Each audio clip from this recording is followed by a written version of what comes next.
అయోధ్యకి శ్రీరామచంద్రుణ్ణి తీసుకొచ్చిన మహానుభావులు, భారతదేశ సార్వభౌమాధికారాన్ని, భారతదేశపు శక్తిని ప్రపంచ పటంలో చాటి చెప్పిన మహానుభావులు ప్రధానమంత్రి శ్రీ నరేంద్ర మోదీ గారికి హృదయపూర్వక నమస్కారం. భారతదేశానికి అభివృద్ధితో పాటు కావాల్సిందే సమాజానికి, భారతదేశపు సమాజానికి గుండె ధైర్యం, శత్రు దేశాల మీద పోరాడగలిగే శక్తి, ముందుకొస్తుంటే నిలవరించగలిగే శక్తి. కశ్మీర్ మనది కాదు అంటే ఇది మనది అని చెప్పి ఆర్టికల్ 370ని రద్దు చేసిన బలమైన, మనందరికీ ప్రియతమైన నాయకులు. ఈ దశాబ్ద కాలంలో ఒక్క ఉగ్రవాది కూడా భారతదేశం వైపు కన్నెత్తాలంటే భయపడే పరిస్థితికి మొత్తం భారతదేశాన్ని, కన్యాకుమారి నుంచి కశ్మీర్ వరకు భారతదేశాన్ని ప్రపంచ చిత్రపటంలో మనందరికీ గర్వంగా నిలబెట్టిన వ్యక్తి.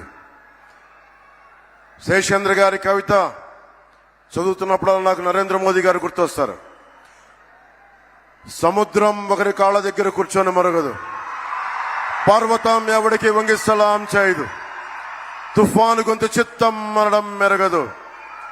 నేనింత కలిపి పిడికిడి మట్టే కావచ్చు, కానీ గొంతెత్తితే భారతదేశపు మువ్వెన్నెల జెండాకున్నంత పొగరుంది. ప్రధానమంత్రి గారు గొంతెత్తితే ప్రతి భారతీయుడు ప్రతి అణువణువు కదులుద్ది. కేవలం సంక్షేమం కాకుండా అభివృద్ధి, ప్రతి ఒక్కరికి ఉపాధి, పరిశ్రమలు, ప్రతి ఒక్కరికి మనకి సాగునీరు, తాగునీరు, ఇలాంటివన్నీ ప్రొవైడ్ చేయగలుగుతా ఉన్నారు. ముఖ్యంగా ప్రధానమంత్రి గారు చేస్తున్న ఈ పథకాలని రాష్ట్ర ప్రభుత్వం ఎలాగా దీనిని వైసీపీ పథకాలుగా చేసుకుంటుందో, ప్రధానమంత్రి ఫసల్ బీమా యోజన పథకాన్ని వైఎస్ జగన్ ప్రభుత్వం వైఎస్ఆర్ ఫసల్ బీమా యోజన కింద 90% రైతులకి తీసుకొని కూడా అందించలేదు.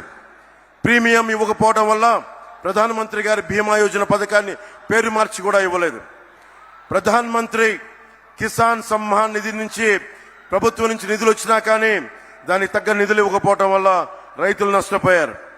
పిఎం పోషణ పథకం నుంచి చిన్న బిడ్డలకి ఫ్రీ లంచెస్ కానీ, మధ్యాహ్నం పూట ఉచిత భోజనాలు కానీ ఇస్తా ఉంటే దానిని వైఎస్ జగన్ వైఎస్ఆర్ సంపూర్ణ పోషణ కింద మార్చుకున్నారు. మిషన్ వాత్సల్య, మిషన్ శక్తి, ఈ పథకాలని జగన్ వైఎస్ ప్రభుత్వం జగనన్న గోరుముద్ద, జగనన్న పాలుగా దాన్ని ప్రధానమంత్రి గారి పథకాలని మనకి రాష్ట్ర పథకాలుగా చేస్తా ఉన్నారు. జగన్ జాతీయ ఉపాధి హామీ పథకాలని ఇళ్లకి మళ్లించి, అలాగే కేంద్రం ఇస్తున్న, ప్రధానమంత్రి గారు ఇస్తున్న 1,80,000 రూపాయలు ఒక్కొక్క ఇంటికి ఇస్తా ఉంటే దానికి వైఎస్ జగనన్న కాలనీలు పేరు పెట్టుకున్నారు. అలాగే మనకి ప్రతిరోజు 38 కిలోమీటర్ల హైవే నిర్మితం జరుగుతుంది ప్రధానమంత్రి గారి నాయకత్వంలో. మనకి కావాల్సింది ఈ రోజున, నేను ప్రధానమంత్రి గారిని, కేంద్ర నాయకత్వాన్ని ఒకటే కోరుకున్నాను. మాకు లక్షలాది యువతున్నారు. ఏమన్నా జాతీయ మనకి ఛానల్లో కూడా చెప్పాను, ఆంధ్రప్రదేశ్ భారతదేశ తాలూకు పేట్రియట్, దేశభక్తిని అణువణున గుండెలో నింపుకున్న సమాజం ఇది. పింగళి వెంకయ్య గారు మువ్వెన్నెల జెండాని రూపుదిద్దిన రూపశిల్పి పింగళి వెంకయ్య గారు. మా అందరికీ జాతీయోద్యమం, జాతీయ స్ఫూర్తి కొండంత ఉంది, హిమాలయ పర్వతాల ఉంది, హిమాలయ పర్వతం అంతా ఉంది.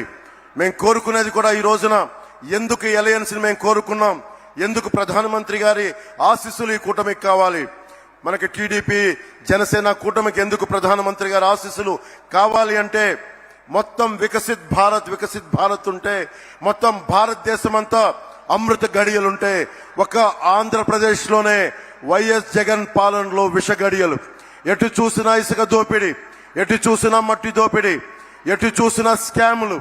ఇవన్నీ ఆగాలి అంటే ప్రధానమంత్రి గారి ముందుండి ఆంధ్రప్రదేశ్ ని నడిపిస్తే తప్ప దీనిని ముందుకు తీసుకెళ్లలేం. అందుకని వారి ఆశీస్సులు కోరుకున్నాం.